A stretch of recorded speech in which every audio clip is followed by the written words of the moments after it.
আপনারা জানেন সবাই কদিন ধরে একটা মৃত্যুকে কেন্দ্র করে যে রাজনীতি চলছে, সবসময় এরা বাংলাদেশকে নকল করে।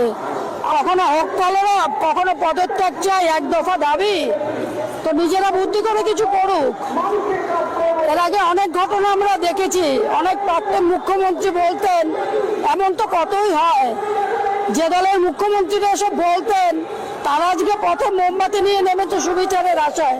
মমতা ব্যানার্জি বলছেন উনি কি কি করেছেন, একটু ভালো করে শুনতে বলছি। যারা রাত্রিবেলা বিচারের দাবিতে রাস্তায় নেমেছিলেন, সবার ঘরে মেয়ে আছে আমরা জানি, তাদের নিরাপত্তার প্রয়োজন আমরাও জানি। বিগত দিনে ঘটেছে বলেই তো 2011 সালে পরিবর্তন করে মমতা ব্যানার্জি। অবশ্যই অবশ্যই, দুর্বৃত্তরা এখনো কি সব শেষ হয়ে গেছে নাকি? দুর্বৃত্তরা সব শেষ হয়ে গেছে। আজকে যে মমতা ব্যানার্জি আপনাদের নেতৃত্বে রাস্তায় নেমেছেন, উনি কার বিরুদ্ধে নেমেছেন? উনি সিবিআই চেয়েছে তো, পুলিশ মন্ত্রীর বিরুদ্ধে না না, আপনারা সিবিআই চেয়েছো, বিরোধী দলরা। বিরোধী দল বলেছে আমাদের উপরে, মাননীয়ার উপরে তাদের আস্থা নেই, মাননীয়ার বিচার ব্যবস্থার উপরে। তারা সিবিআই চেয়েছেন। সিবিআই কেন 3 দিনে আসামি ধরতে পারেনি? সিবিআই কেন 3 দিনে ফাঁসি দিতে পারেনি? তার দাবিতে আমরা রাস্তায় নেমেছি। মাননীয়ার প্রশাসনের উপরে আস্থা রাখতে পারেননি। মাননীয় বলছিলেন রোববার পর্যন্ত সময় দিক। এটা সিবিআই চাই। সিবিআই কে? মুখ্যমন্ত্রী নাকি? সিবিআই বিচার করছে তো, কিসের জন্য 3 দিনের মধ্যে অপরাধীরা ধরা পড়েনি? আমরা তো একটাকে অ্যারেস্ট করেছিলাম, বাকি অপরাধীদের সিবিআই কেন ধরতে পারেনি এই 3 দিনে?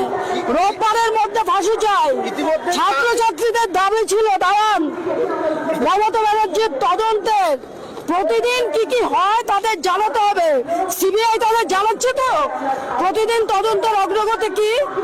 তারা বলেছিলেন এক্ষুনি ফাঁসি দিতে হবে ধর্ষককে, খুনিকে। ফাঁসি হয়ে গেছে তো, আমরা সেই দাবি করছি।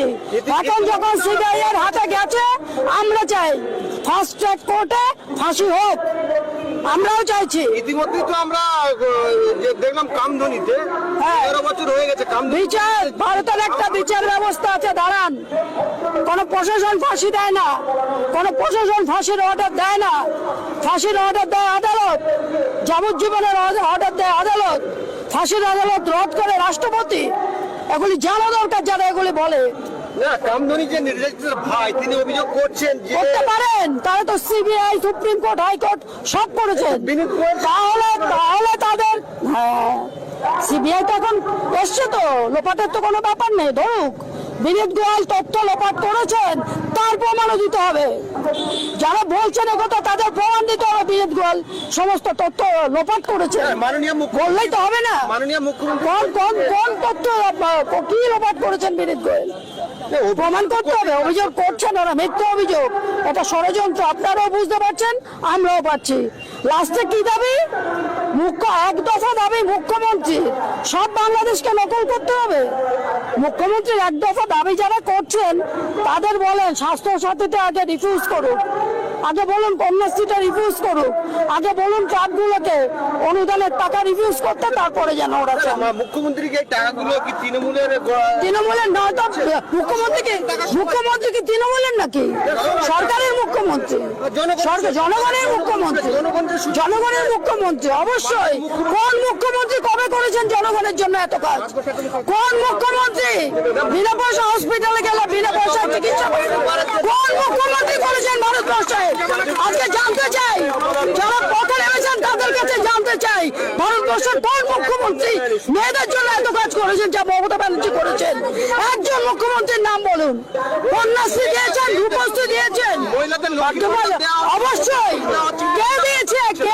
কে নিরাপত্তা দেয়নি? সবচেয়ে নিরাপদ শহর কলকাতা। সেন্ট্রাল এজেন্সি বলেছে কেন্দ্রীয় সরকারের বিচারে সবচেয়ে নিরাপদ শহর কলকাতা। নাটক করলে ষড়যন্ত্র হবে।